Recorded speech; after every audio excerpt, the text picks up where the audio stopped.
अम, सबैजनालाई नमस्ते। मेरो परिचय रुपजीले दिइसक्नुभयो। म टिपिओ नेपालमा आबद्ध छु। विगत 2 वर्षदेखि टिपिओ नेपालमा आबद्ध छु। मेरो प्रेजेन्टेसनको टाइटल छ feasibility acceptability and effectiveness of interpersonal health adolescence with depression in rural parts of Nepal. मेरो आजको प्रेजेन्टेसनको आउटलाइन चाहिँ अलिकति लामै छ। मैले 6 भागमा विभाजन गरेको छु ताकि आउटलाइन भन्दाखेरि यहाँहरूलाई चाहिँ बुझ्न सजिलो होस् भनेर चाहिँ मैले आउटलाइन तयार गरेको छु। म अलिकति मेन्टल हेल्थको अलिकति ब्याकग्राउन्ड दिन्छु अनि त्यसपछि यो आइपिटी इन्टरभेन्सन अथवा इन्टरपर्सनल थेरापी भएको कारणले गर्दाखेरि यो के हो त भन्ने बारेमा चाहिँ परिचय दिएर यो चाहिँ हामीले किन सेलेक्ट गर्यो त भन्ने बारेमा म यहाँहरूलाई बुझाउन प्रयास गर्नेछु। अनि हाम्रो समग्र रिसर्च प्रोजेक्टको चाहिँ अब्जेक्टिभ के हो त्यो पनि भन्नेछु र त्यो अब्जेक्टिभ पुरा गर्नको लागि अथवा गेइन गर्नको लागि हामीले के एक्टिभिटिजहरू गर्यौँ त्यो पनि अलिकति विस्तृतमा भनेर रिसर्च फाइन्डिङहरू हाम्रो रिसर्च भर्खरै सकिँदैछ। हामी डिसिमिनेसनको प्रक्रियामा छौँ तैपनि यी रिसर्च फाइन्डिङ चाहिँ म यहाँलाई सेयर गर्न खोज्दैछु ताकि तपाईँहरूबाट पनि मैले केही सल्लाह सुझाव दिउँ भन्ने हिसाबले पनि हो र म कन्क्लुजन र रिकमेन्डेसन पनि प्रस्तुत गर्नेछु।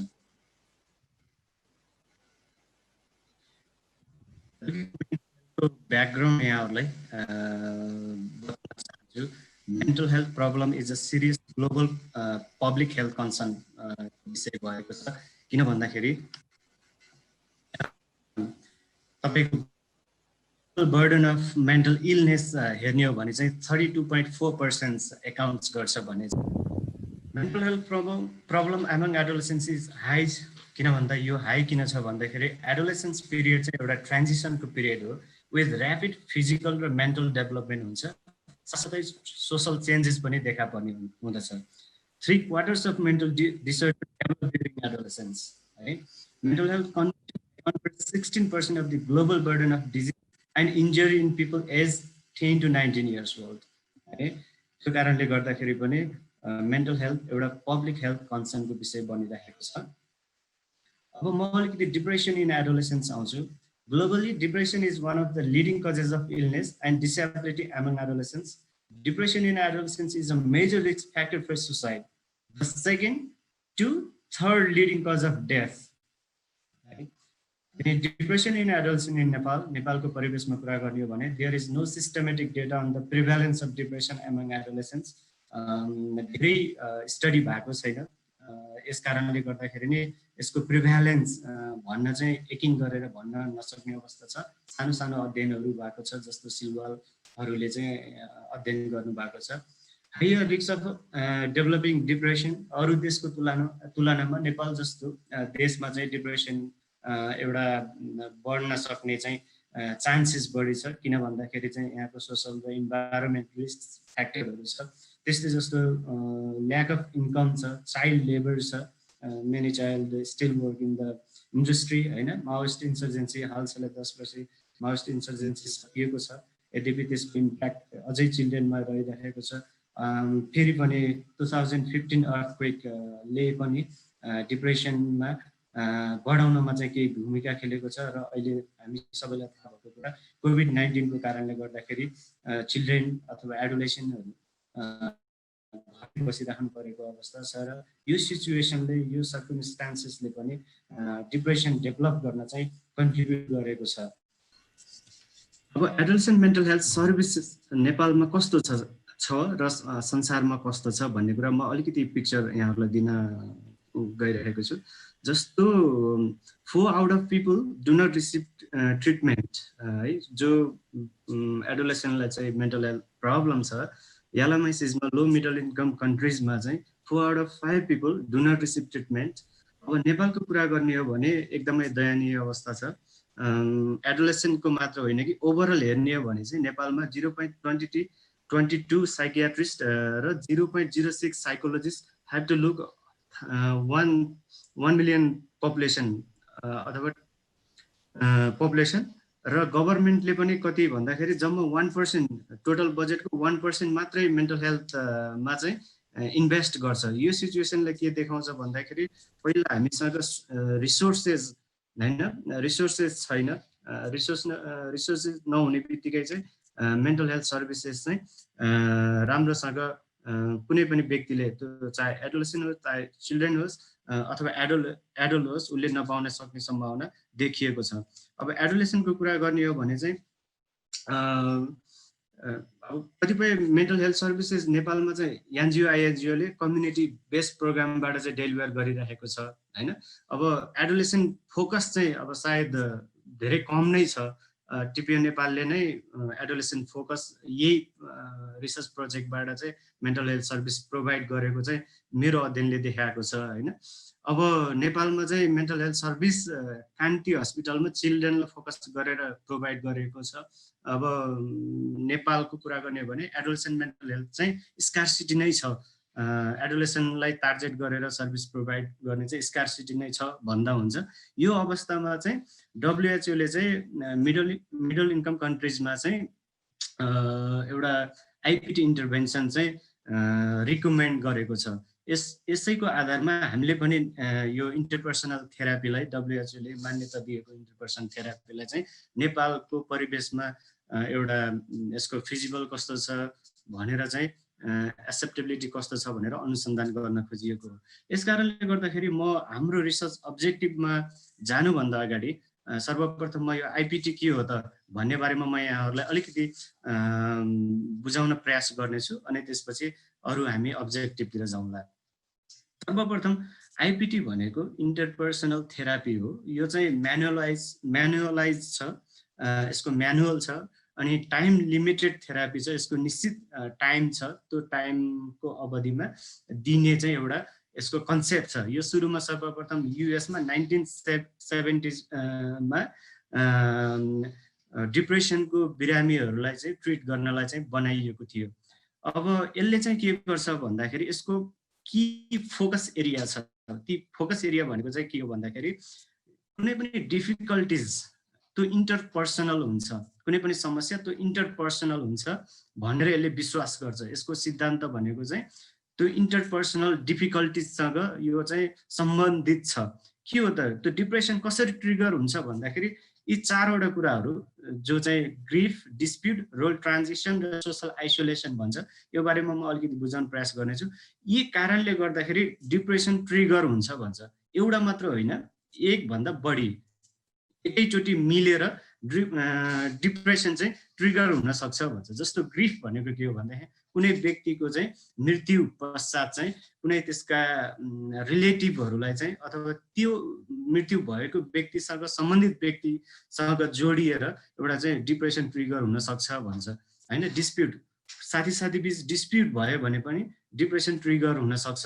एक ठाउँबाट सकारात्मक कुराको लागि मानौ म काठमाडौँमा छु, म जागिरको सिलसिलामा म पोखरा गएँ भने मेरो फ्यामिलीबाट म टाढिन पर्यो, मेरो रोल ट्रान्जिसन भयो। त्यो कारणले गर्दाखेरि पनि म सकारात्मक कुराले गर्दाखेरि पनि डिप्रेसनमा पर्न सक्ने चान्सेस हुन सक्छ। सोसल आइसोलेसन पनि त्यस्तै, कुनै एउटा व्यक्ति कुनै कारणले गर्दा आइसोलेसनमा परेको छ, आइसोलेटेड हुनु परेको छ कुनै फ्यामिलीबाट, समुदायबाट भने पनि त्यो व्यक्तिमा डिप्रेसन ट्रिगर हुन सक्छ भन्ने चाहिँ यसको की कन्सेप्ट हो। अब अर्को आइपिटीको चाहिँ 2 की प्रिन्सिपल के पनि हो भन्दाखेरि depression is treatable medical condition, not the patient fault. यसको चाहिँ हरेक डिप्रेसनको बिरामीहरूले यो मेरो कारणले गर्दाखेरि भएको हो भनेर लिने गरेको हामीले पाइएको छ। यस कारणले गर्दाखेरि पनि आइपिटीले के भन्छ भन्दाखेरि यो पेसेन्टको फल्ट होइन, यो एउटा ट्रिटेबल मेडिकल कन्डिसन हो, यो ट्रिटेबल छ भनेर चाहिँ पहिला नै डिप्रेसनका व्यक्तिहरूलाई भनिन्छ हैन। There is a reciprocal relationship between depression and interpersonal problem हैन। डिप्रेसन र इन्टरपर्सनल प्रब्लम बिच चाहिँ एउटा रिलेसनशिप छ, रेसिप्रोकल छ। एउटा भए डिप्रेसन हुने, अर्को नभए डिप्रेसन नहुने, त्यस्तो होइन। यी दुईटा बिच पारस्परिक सम्बन्ध छ भनेर चाहिँ आइपिटीले विश्वास गर्छ। अब आइपिटीबाट के गरिन्छ त भन्दाखेरि patient is taught various technique to help them analyze their interpersonal context हैन। त्यही भएर आफ्नो वरिपरि इन्टरपर्सनल कन्टेक्स्ट कस्तो छ त्यसलाई एनालाइज गर्ने र त्यसैको आधारमा सहयोगको खोजी गर्ने। अब व्यक्ति हुनसक्छ, सहयोगी खोजी गर्ने व्यक्ति हुनसक्छ होइन, कुनै अब कन्टेक्स्टले पनि त्यस्तो निर्माण गरेको हुनसक्छ, त्यो कन्टेक्स्टलाई पनि क्रिटिकल्ली एनालाइज गर्ने, त्यसरी चाहिँ आइपिटीद्वारा डिप्रेसन कम गर्न सकिन्छ भन्ने चाहिँ यसको सिद्धान्त छ। अब नेपालमा आइपिटी किन त? यो चाहिँ बेनिफिसियल फर एडोलेसेन्ट इन यालामाइसिस होइन, यो चाहिँ विभिन्न रिसर्चले देखाएको छ। यस कारणले गर्दाखेरि पनि हामीले आइपिटी सेलेक्ट गरेका छौँ। आइपिटी फोकसेस अन इन्टरपर्सनल प्रब्लम्स, धेरै प्रब्लमहरू चाहिँ इन्टरपर्सनल हुन्छ भनेर चाहिँ अध्ययनले देखाएको छ।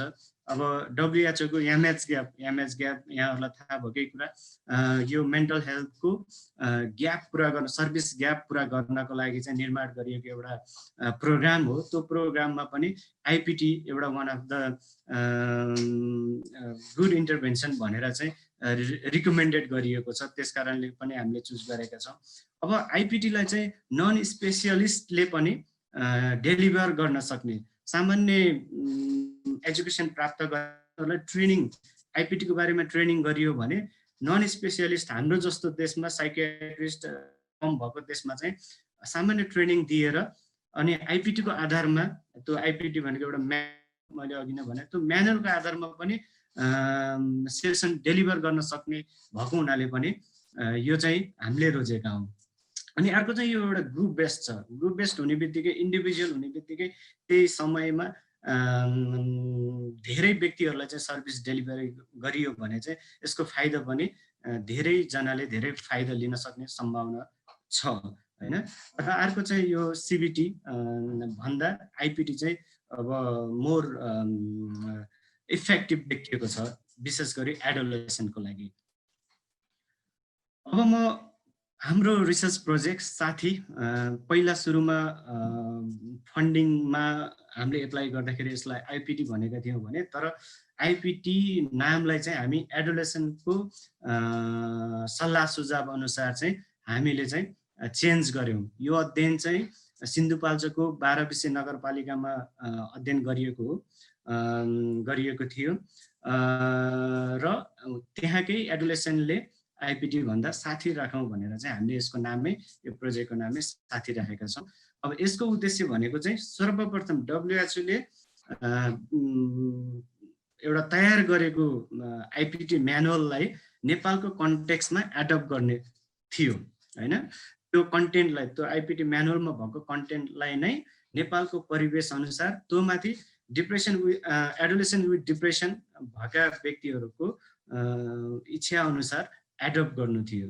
र दोस्रो भनेको चाहिँ एक्सेप्टेबिलिटी र फिजिबिलिटी कस्तो छ, मोड अफ डेलिभरी कस्तो छ भनेर बुझ्ने।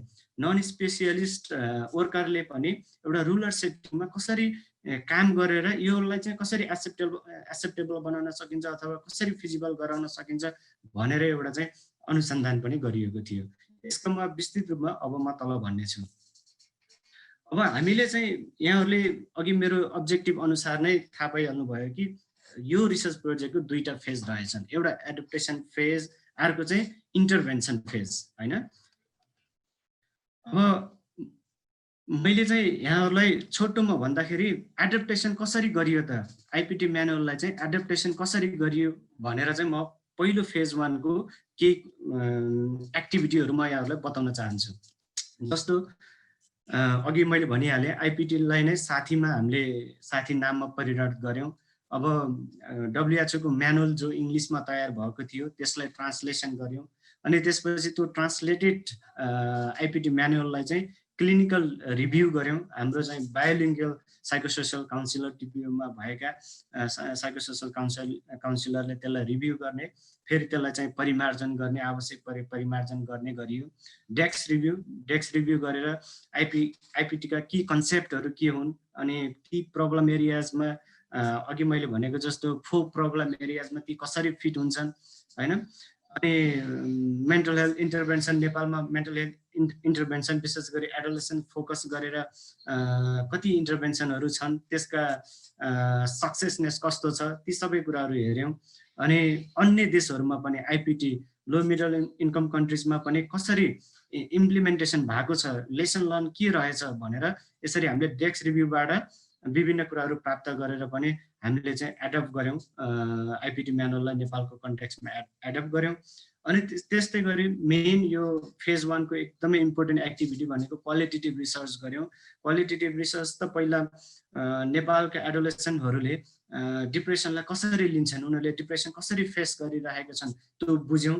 त्यसपछि अनि यदि तपाईँहरूलाई चाहिँ हामीले डिप्रेसन कम गर्नका लागि यही आइपिटी दियौँ भने के परिमार्जन गर्नुपर्छ होला भनेर आइपिटीका त्यहाँ भएका विभिन्न कन्टेन्टलाई आधार मानेर प्रश्न सोध्यौँ अनि उनीहरूले सल्लाह सुझाव दिए। त्यसैको आधारमा म यसको रिजल्ट अहिले एकछिनपछि भन्ने नै छु। त्यसैको आधारमा फेरि आइपिटी म्यानुअललाई पनि परिमार्जन गर्ने प्रयास गऱ्यौँ हैन।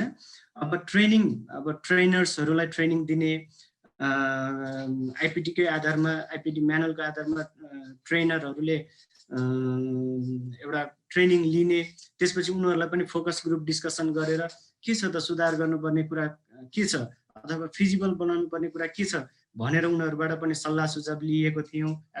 एडप्टेसनको प्रोसेसमा रिड थ्रु वर्कसप गऱ्यौँ इन्टरनेसनल प्रोजेक्ट टिमसँग। विशेष गरी आइपिटी डेभलप गर्ने कर्ता नै हामीसँग यो प्रोजेक्टमा आबद्ध हुनुहुन्थ्यो। उहाँहरूसँग पनि एउटा क्लोज कन्ट्याक्टमा रहेर विभिन्न फाइन्डिङहरूलाई उहाँहरूसँग सेयर गर्दै आइपिटी म्यानुअललाई परिमार्जन गर्ने काम पनि गरिरहेका थियौँ। र पछि यो डेलिभरी इन्टरभेन्सन डेलिभर गर्ने कर्ताहरू जसलाई हामी आइपिटी फेसिलिटेटर भन्छौँ, उहाँहरूले प्र्याक्टिस ग्रुप रन गर्नुभयो हैन। हामीले यसरी परिमार्जन गऱ्यौँ। विभिन्न इन्टरनेसनल टिम, नेपालका काउन्सिलरहरूसँग अथवा स्वयं डिप्रेसनका भएका व्यक्तिहरूसँग सल्लाह सुझाव लिँदै हामीले एउटा आइपिटी तयार गऱ्यौँ, म्यानुअल तयार गऱ्यौँ। त्यसको आधारमा फेरि आइपिटी फेसिलिटेटरले प्र्याक्टिस ग्रुप रन गरे। त्यसबाट पनि लेसन लर्न के आयो त, के सुधार गर्नुपर्दो रहेछ त, म्यानुअलमा अझै के कमी कमजोरी छन् त भनेर आइपिटी फेसिलिटेटरहरूबाट नै फोकस ग्रुप डिस्कसन गरेर उहाँहरूबाट सल्लाह सुझाव लिएर अब यसरी बल्ल हाम्रो रियल एउटा ट्रायल भनौँ, इन्टरभेन्सनको रियल ट्रायल चाहिँ बल्ल त्यसको लागि चाहिँ आइपिटी म्यानुअल तयार भयो। यसरी तयार भयो र यसलाई पनि हामीले चाहिँ एउटा मेन्टल हेल्थ एडभाइजरी बोर्ड भनेर हामीले गठन गरेका छौँ यही काठमाडौँका केही एडोलेसेन्टहरूसँग। उहाँहरूसँग पनि अब कसो हुनसक्छ, यसरी हामी जाँदा ठिक हुन्छ कि हुँदैन भन्दै सल्लाह सुझाव लिँदै अगाडि बढेका थियौँ।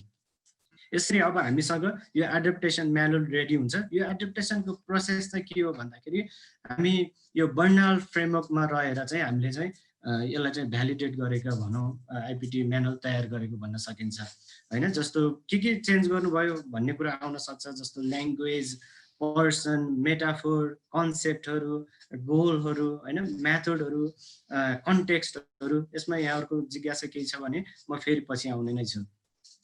अब अघि मैले फेज 1 मा हामीले गरेको क्वालिटेटिभको अलिकति रिजल्टहरू भन्छौँ ताकि तपाईँहरूलाई चाहिँ यसरी पो अहिले लास्टमा यसरी पो उहाँहरूले इन्टरभेन्सन डेलिभर गर्नुभएको छ भनेर बुझ्न सजिलो हुन्छ होला। जस्तो क्वालिटेटिभमा हामीले चाहिँ क्वालिटेटिभ रिसर्च टिचर्ससँग, प्यारेन्ट्ससँग, एडोलेसेन्ट्स विथ डिप्रेसनसँग हैन, अनि एनजिओ पर्सनहरूसँग, सबै स्टेक होल्डरबाट चाहिँ हामीले इन्टरभ्यू, सेमी स्ट्रक्चर इन्टरभ्यू गरेका थियौँ। उहाँहरूको चाहिँ के फाइन्डिङहरू, उहाँले दिएको सल्लाह सुझावहरू यस्तो थियो। स्कुल बेस्ड प्रोग्राम हुनुपर्छ, स्कुलमा गर्नुपर्छ, टाइम कन्ज्युम नगरौँ, कम्युनिटीमा अरू ठाउँमा गरेर भन्ने उहाँहरूको कुरा थियो। अब ग्रुप डाइनामिक्स र साइजमा जस्तो 8 जना भन्दा बढी नराखौँ, धेरै भयो भने चाहिँ सेसन म्यानेज गर्न गाह्रो हुन्छ। अब जस्तो जेन्डरमा पनि फिमेल एकातिर गरौँ, मेल एकातिर गरौँ, आइपिटी फेसिलिटेटर पनि मेलको लागि मेलै, फिमेलको लागि फिमेलै गरौँ भन्ने कुराहरू गर्नुभएको थियो हैन। त्यस्तै जस्तो कन्फिडेन्सियलिटी, त्यहाँ सेसनमा हुने कुराकानी एकदमै कन्फिडेन्सियल हुनुपर्छ, यो तपाईँहरूले सुनिश्चित गर्नुपर्छ भनेर हामीलाई भनिएको कुरा थियो। त्यस्तै जस्तो सेसन छोड्न सक्ने एकदमै चान्सेस हुनसक्छ, त्यो सेसन नछोड्नको लागि तपाईँले सेसनमा आउँ बनाउनको लागि के गर्न सकिन्छ त्यो बारेमा पनि सोच्नु पर्यो भनेर उहाँहरूले के सल्लाह सुझाव पनि दिनुभएको थियो। त्यस्तै जस्तो अब सेसनमै जान नदिने पनि हुनसक्छ, प्यारेन्ट्सले जान नदिने पनि हुनसक्छ भनेर उहाँहरूले यसमा पनि कन्सर्न देखाउनु भएको थियो। अब यिनै रिजल्टको आधारमा हामीले चाहिँ अब तयारी गरेर आइपिटी इन्टरभेन्सन दिँदैछौँ है।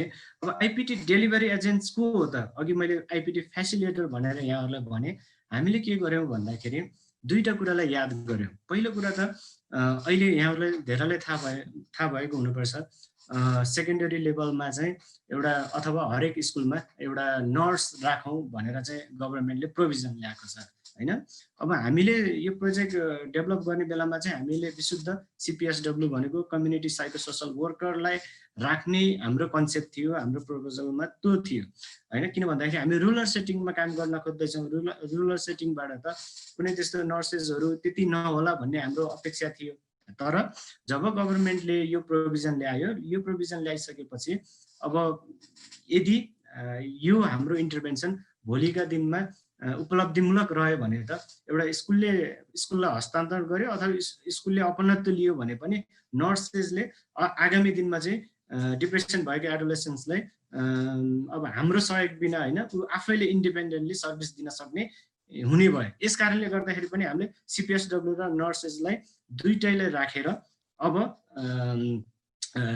एउटा सर्भिस डेलिभरी एजेन्ट बनाउन थालियो होइन। हामीले सिपिएसडब्ल्यूलाई पनि नर्सेसलाई पनि 1 month लङ ट्रेनिङ दियौँ, आइपिटीमा दियौँ, त्यसपछि बेसिक कम्युनिकेसनमा उहाँहरूले ट्रेनिङ दियौँ। यसको आधारमा चाहिँ उहाँहरूले अघि मैले भने जस्तै प्र्याक्टिस ग्रुप रन गर्नुभयो। मेन ग्रुप रन गर्नुभन्दा अगाडि उहाँहरूले चाहिँ आफूले सिकेको कुरालाई प्र्याक्टिस गर्नुभयो होइन। आइपिटीको कुराहरू चाहिँ एप्लाई गर्नुभयो। यसरी चाहिँ सर्भिस डेलिभरी एजेन्ट चाहिँ हामीले चुन्यौँ। अब यो विभिन्न प्रक्रियाहरू छ, यसमा म पछि भन्दै जाउँला। अब मेन हाम्रो फेज 2 जसलाई चाहिँ हामी आइपिटी इम्प्लिमेन्टेसन भनेर भन्छौँ, त्यो फेजमा चाहिँ एउटा इम्प्लिमेन्टेसनको फेजमा यहाँहरूलाई जिज्ञासा हुनसक्छ कसरी चाहिँ एडोलेसेन्टहरू रिक्रुट गर्नुभयो अथवा त्यो सेसनमा कसरी रिक्रुट गर्नुभयो भनेर चाहिँ जिज्ञासा हुनसक्छ। यसको लागि हामीले चाहिँ विभिन्न स्टेपहरू फलो गरेका थियौँ। त्यो म डिटेलमा भन्न चाहन्न, तर समग्रमा जस्तो टिचरहरूसँग कोअर्डिनेसन गरेर हामीले हरेक क्लासमा विशेष गरी 8, 9 र 11, 12 हामीले एसईको परीक्षा भएको कारणले गर्दाखेरि क्लास 10 का स्टुडेन्टहरूलाई लिन सकेनौँ। त्यो स्कुलबाट पनि हामीलाई अनुमति दिएन। यस कारणले गर्दाखेरि 8, 9 र 11, 12 को स्टुडेन्टहरूलाई हामीले लियौँ। त्यो स्कुलमा गएर ती कक्षामा गएर हामीले चाहिँ एउटा सिआइडिटी ओरिएन्टेसन गऱ्यौँ। यो कम्युनिटी इन्फर्मेसन डिटेक्सन टुल कुनै एउटा समुदायमा अथवा स्कुलमा गइसकेपछि त्यहाँ डिप्रेसन भएको एडोलेसेन्ट कसरी पत्ता लगाउने त भन्दाखेरि चाहिँ यही सिआइडिटीको आधारमा हामीले पत्ता लगाएका थियौँ। यसमा एउटा स्टोरी छ, एउटा स्टोरी जो डिप्रेसन भएका भाइ बहिनीहरू हुनुहुन्छ। अब तिनीहरूलाई पत्ता लगाउनका लागि चाहिँ त्यो स्टोरीमा भएको एउटा कथा होइन, विभिन्न सिम्प्टोमलाई जोडेर एउटा कथा बनाइएको छ। त्यो कथा पढ्ने अनि र भाइ बहिनीहरूको अगाडि चाहिँ हामीले भन्ने कि अब मानव रामलाई भयो जस्तो तपाईँलाई पनि भएको छ, यस्तो यस्तो लक्षण रामलाई देखियो, तपाईँलाई पनि यस्तो भएको छ। यदि छ भने हामी तपाईँको मनको समस्या, हामीले डिप्रेसन पनि भनेनौँ स्कुलमा, समुदायमा हामीले डिप्रेसनको शब्द युज गरेनौँ, मनको समस्या भनेर हामीले त्यो शब्द युज गऱ्यौँ र उनीहरूलाई भन्यौँ यदि तपाईँलाई मनको समस्या छ अथवा यदि तपाईँलाई श्यामको जस्तो लक्षण देखा परेको छ भने हामीसँग आउनुहोस्, हामी तपाईँको चाहिँ मनको समस्या कम गर्न प्रयास गर्नेछौँ भनेर यसरी भनियो। यसरी भन्दाखेरि चाहिँ सिआइडिटी जो फर्म छ त्यो फर्म उनीहरूले लिएर घरमा लिएर जाने, उनीहरूले आफूलाई देखिएको लक्षणमा टिक लगाएर लिएर आउने र सिआइडिटीको एउटा निश्चित अङ्क छ, त्यो अङ्क प्राप्त गरिसकेपछि ऊ इलिजिबल भयो भने चाहिँ उसलाई चाहिँ एउटा कन्सेन्ट फर्म इन्फर्मेसन सिट दिएर उसलाई चाहिँ फेरि हामीले बेसलाइन सर्वे गरेका थियौँ। अब यहाँहरूलाई हुनसक्छ कतिवटा स्कुलमा कतिजनासँग गरियो भनेर अलिकति प्रश्नहरू आउन सक्ला। यसलाई चाहिँ म के भन्छु भन्दाखेरि हामीले 12 4वटा स्कुलमा काम गरेका थियौँ। सिआइडिटी जो पहिलो स्क्रिनिङ भनौँ, एउटा स्क्रिनिङ टुल भनौँ, सिआइडिटी हामीले एसेम्ब्ली कतिजनासँग गरिएछ भन्दा 407 जनासँग भाइ बहिनीहरूसँग हामीले सिआइडिटी एसेम्ब्ली गरेका रहेछौँ। अनि सिआइडिटी हामीले चाहिँ सिआइडिटी डिस्ट्रिब्युट गरेका 392 रहेछ। अब यहाँहरूले देख्न सक्नुहुन्छ अब 392 बाट हामीले लगभग 136 CIDD प्राप्त गर्यौं हैन। अनि 36 पाइसकेपछि चाहिँ हामीले विभिन्न स्क्रिनिङ टुलहरू छन्। ती स्क्रिनिङ टुलहरूले चाहिँ कसलाई इन्टरभेन्सनमा राख्ने कसैले नराख्ने भनेको इन्क्लुजन र एक्सक्लुजन क्राइटेरिया मेन्टेन गरेका थियौँ हामीले। त्यो अन्तर्गत चाहिँ 136 बाट हामीले 68 जना चाहिँ अब आइपिटी को लागि इलिजिबल भएको भनेर मान्यौं। तर विभिन्न कारणले गर्दाखेरि कोही पार्टिसिपेन्टहरुसँग सुसाइडल आइडिएसन भएको, कुनै चाहिँ आइपिटी सेसनमा जोइन गर्न नचाहेको कारणले गर्दाखेरि हामीले रियल आइपिटी इन्टरभेन्सनमा जम्मा 62 जना इनरोल गर्न सक्यौं र 62 जनालाई चाहिँ हामीले इन्टरभेन्सन दिन सफल भयौं।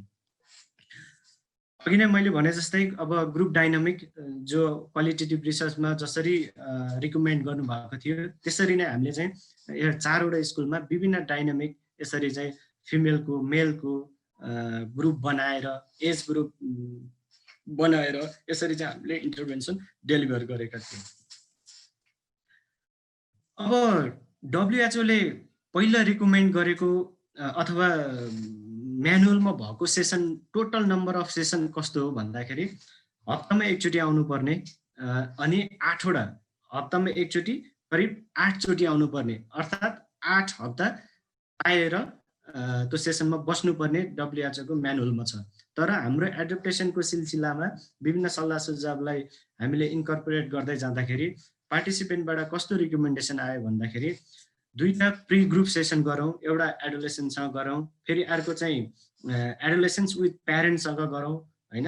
यो किन गरियो भन्दाखेरि चाहिँ जब हामीले उनीहरुसँग अब तपाई इन्टरभेन्सन अथवा तपाई आइपिटी सेसनमा बस्न इलिजिबल हुनुहुन्छ भनेर भनिसकेपछि उहाँहरुलाई चाहिँ अब बुझाउनु पर्यो के हो त आइपिटी सेसनमा के हुन्छ, कसरी काम हुन्छ भनेर उहाँहरुलाई अलिकति बुझाएर बल्ल उहाँहरुले चाहिँ आइपिटी सेसनमा इनरोल गर्नुभयो। त्यसले जस्तो ब्यारियरहरु हुन सक्छ, एब्स्टेनिजम हुन सक्ला भनेर चाहिँ उनीहरुको प्यारेन्ट्ससँग पनि एउटा कोअर्डिनेसन गरेर ल है तपाईको छोराछोरीलाई हामीले यसरी चाहिँ आइपिटी सेसनमा राख्दै छौं भनेर एउटा कन्सेन्ट लिने जस्तो पनि गर्यौं हैन। कन्सेन्ट लिने जस्तो हैन, कन्सेन्ट नै लियौं।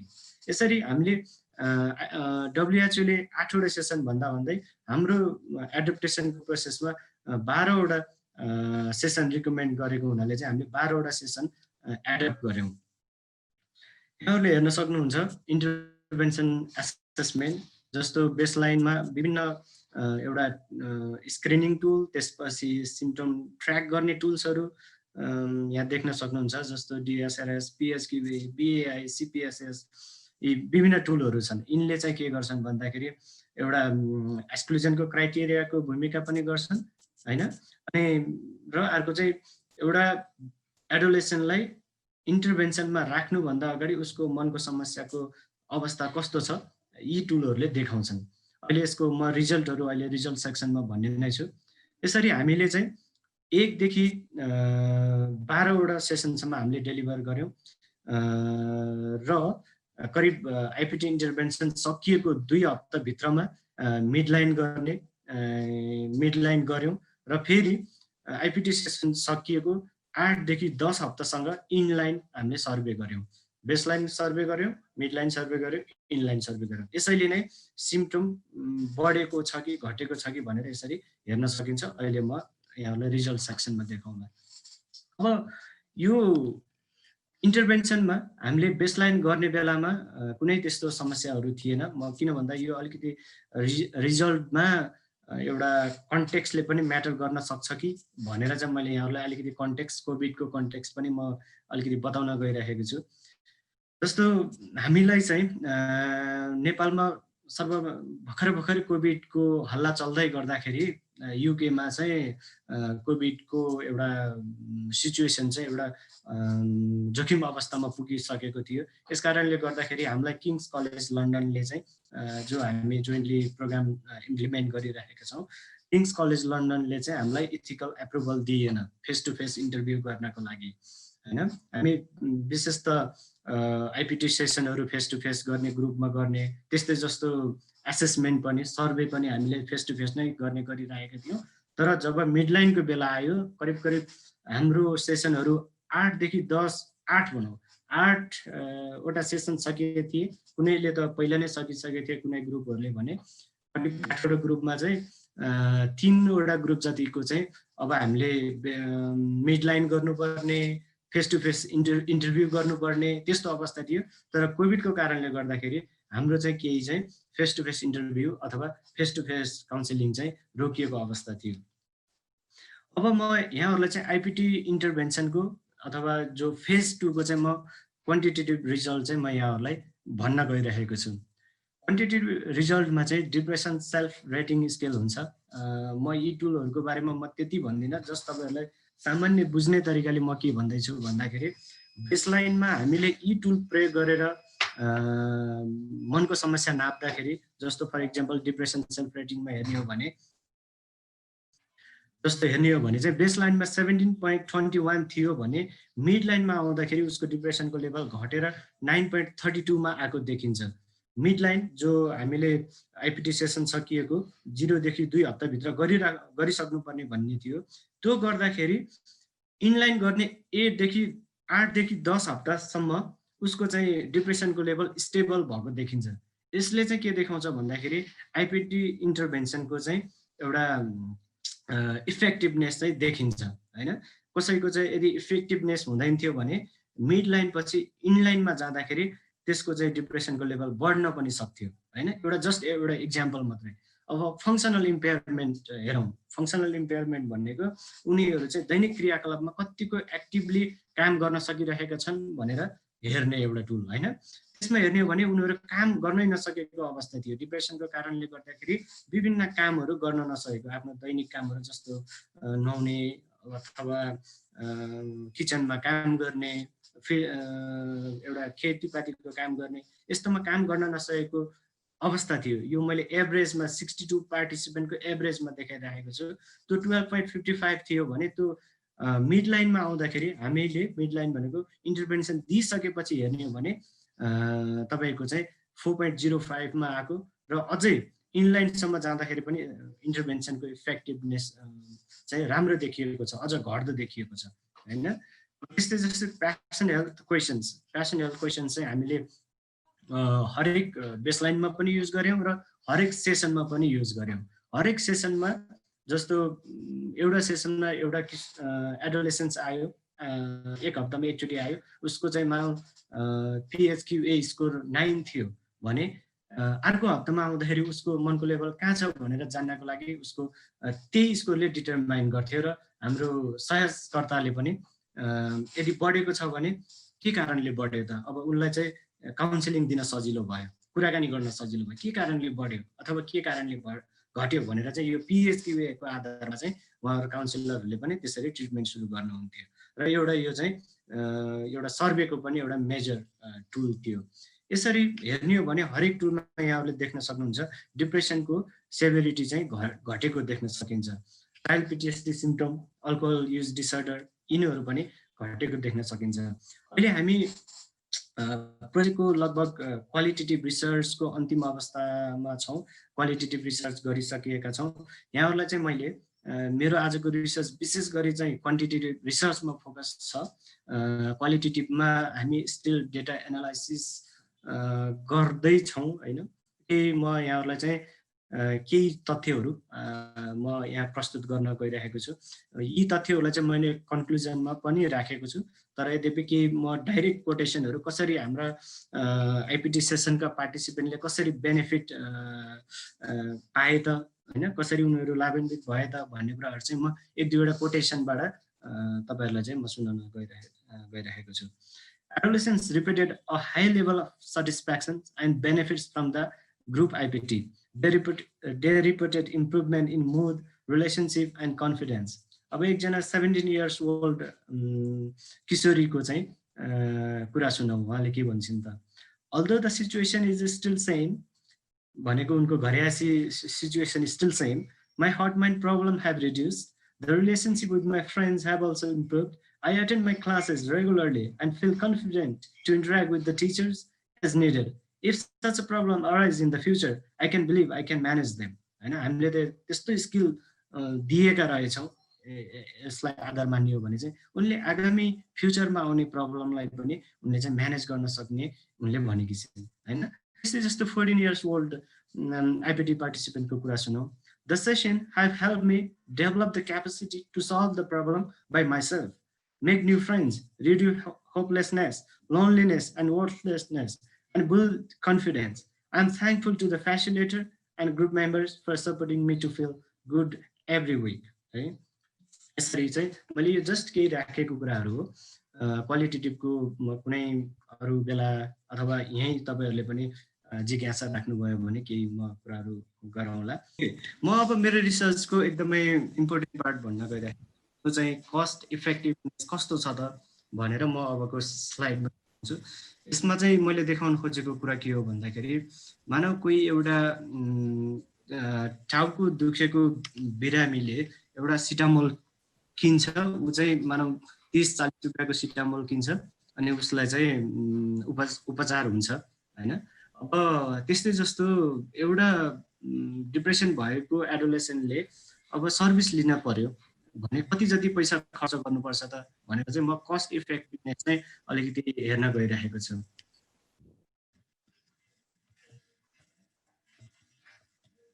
जस्तो आइपिटी इम्प्लिमेन्टेसन कस्ट हेर्ने हो भने चाहिँ स्टाफ मटेरियल्स क्यापिटल हैन, IPT facilitation training recruitment screening supervision यी सबै कुराहरुमा हेर्ने हो भने हाम्रो टोटल एउटा पैसा चाहिँ फेसिलिटेसनमा ट्रेनिङमा रिक्रुटमेन्टमा स्क्रिनिङमा सुपरभिजनमा गएको देखिन्छ। अब ओभरअल यसलाई पर्सन बनाएर हेर्ने हो भने चाहिँ की कम्पोनेन्टहरु सुपरभिजन मोनिटरिङ इभ्यालुएसनमा 28%, आइपिटी फेसिलिटेसनमा 33%, स्क्रिनिङ र रेफरलमा 10% हैन, त्यस्तै जस्तो ट्रेनिङ एन्ड रिक्रुटमेन्टमा 30% गएको देखिन्छ। अब म जिस्टमा यहाँलाई कसरी बुझाउँछु भन्दाखेरि यो आइपिटी इन्टरभेन्सन एकदमै लो कस्टमा चाहिँ डेलिभर गर्न सकिन्छ। पहिलो कुरा चाहिँ यहाँले हेर्न सक्नुहुन्छ इनिशियल एनुअल युनिट कस्ट कस्तो आएको छ भन्दाखेरि एउटा एडोलेसेन्टले आइपिटी इन्टरभेन्सन 12 हप्ताको आइपिटी इन्टरभेन्सन लिँदाखेरि चाहिँ उसले 8,961 रुपियाँ खर्च गर्नु पर्दो रहेछ। तर यही किन भन्दा यो यत्रो हेर्दाखेरि झटक्क हेर्दाखेरि चाहिँ यो चाहिँ धेरै खर्च जस्तो देखिन्छ, एकदमै महँगो जस्तो देखिन्छ। यो यहाँहरुले बुझ्नुपर्ने कुरा के छ भन्दाखेरि आइपिटी चाहिँ एकदमै हामीले जम्मा 62 पार्टिसिपेन्टसम्म मात्रै गर्दैछौँ। ह्युमन रिसोर्स धेरै छ, त्यहीमाथि इन्टरनेसनल अहिलेको चरणमा इन्टरनेसनल टिमको पनि इन्गेजमेन्ट बढी छ। उहाँहरूको कस्ट हैन, त्यसपछि रिक्रुटमेन्टको फेसिलिटेसनको थोरै ह्युमन रिसोर्स धेरै ह्युमन रिसोर्सले थोरै पार्टिसिपेन्टलाई चाहिँ यो सेसन डेलिभर गर्दाखेरि चाहिँ यो महँगो देखिएको छ। तर यदि 12 विषय नगरपालिकामा रहेका किशोर किशोरी जति छन् उनीहरूलाई यो इन्टरभेन्सन दियो भने हैन, यहाँ बसेका जति सबै इन्टरभेन्सन एडोलेसेन्टले यो इन्टरभेन्सन दियो भने प्रति व्यक्ति जम्मा 23 रुपीज पर्न आउँछ। यो भनेको एकदमै चिपेस्ट इन्टरभेन्सन हुन आउँछ। अब लार्जर स्केलमा अन्य ठाउँहरुमा पनि हामीले गर्न सकियो भने मानव 62 को ठाउँमा 200 जना 400-500 जना गर्न सकियो भने चाहिँ यो इन्टरभेन्सन एकदमै इफेक्टिभ देखिने हामीले चाहिँ अनुमान गरेका छौँ। अब मैले कन्क्लुजनमा भन्दाखेरि चाहिँ हामीले चाहिँ आइपिटी म्यानुअललाई सक्सेसफुल्ली एडप्ट गरेका छौँ। नेपालको कन्टेक्स्टमा नेपालको परिवेश अनुसार आइपिटीलाई चाहिँ हामीले एडप्ट गरेका छौँ। साथै अथवा आइपिटी म्यानुअल चाहिँ एकदमै रिलेभेन्ट छ, फिजिबल पनि छ, एक्सेप्टेबल पनि छ नेपालको कन्टेक्स्टमा। अब एडोलेसेन्सले चाहिँ आइपिटी इन्टरभेन्सन चाहेका छन्। अझै पनि अन्य ठाउँका हामीले जो प्र्याक्टिस ग्रुप गरेका थियौँ उहाँहरूको टिचरहरूले इभन अहिले हालसालैको टिचरहरूले पनि आइपिटी इन्टरभेन्सन चाहिँ चाहेको कुरा बताउँछन्। अब यो चाहिँ एकदमै स्कुल सेटिङमा प्रभावकारी देखिएको छ। स्कुलहरूले चाहिँ एकदमै बेनिफिट लिन सक्ने सम्भावना छ। उहाँहरूले चाहिँ किन भन्दाखेरि उहाँहरूसँग नर्स हुनुहुन्छ, नर्सलाई चाहिँ यो म्यानुअलको आधारमा एकदमै सजिलो तरिकाले चाहिँ आइपिटी आइपिटी सेसनहरू रन गर्न सक्ने सम्भावना छ। अब यो फेरि कस्तो भन्दाखेरि यहाँहरूले अहिले क्वान्टिटेटिभ डेटा पनि हेर्नुभयो, डिप्रेसन रिड्युस गर्नमा चाहिँ एकदमै इफेक्टिभ पनि देखिएको छ। यति भन्दै म चाहिँ आइपिटी रिकमेन्ड गर्छु, स्कुलहरूमा रिकमेन्ड गर्छु। अनि स्कुल करिकुलममा पनि यो म्यानुअललाई राख्न म रिकमेन्ड गर्छु। एउटा इफेक्टिभ ट्रिटमेन्ट भएको हुनाले चाहिँ डिप्रेसनको चाहिँ एउटा डिप्रेसनलाई कम गर्नको लागि त्यो एउटा इफेक्टिभ मिन्स भएको हुनाले पनि अरू इन्टरभेन्सनको तुलनामा आइपिटीलाई चाहिँ बढावा दिनुहोस् भन्न म चाहन्छु सर्भिस प्रोभाइडरहरूलाई चाहिँ। धन्यवाद। मेरो प्रेजेन्टेसन आज यति नै छ।